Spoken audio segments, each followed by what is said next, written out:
முருகனின் பெருமையும் கருணையும் அளவிட முடியாது.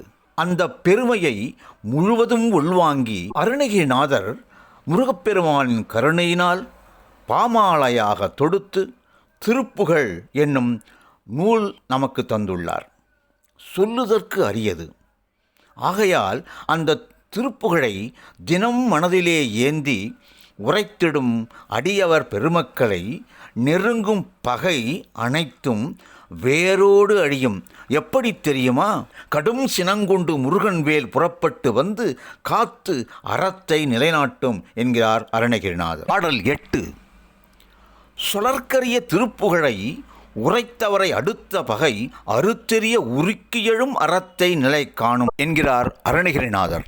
இங்கே வேலின் பெருமையும் கருணையும் அடியவர் பெருமையோடு சேர்த்து சொல்லப்பட்டிருக்கின்றதை நான் உணர வேண்டும்.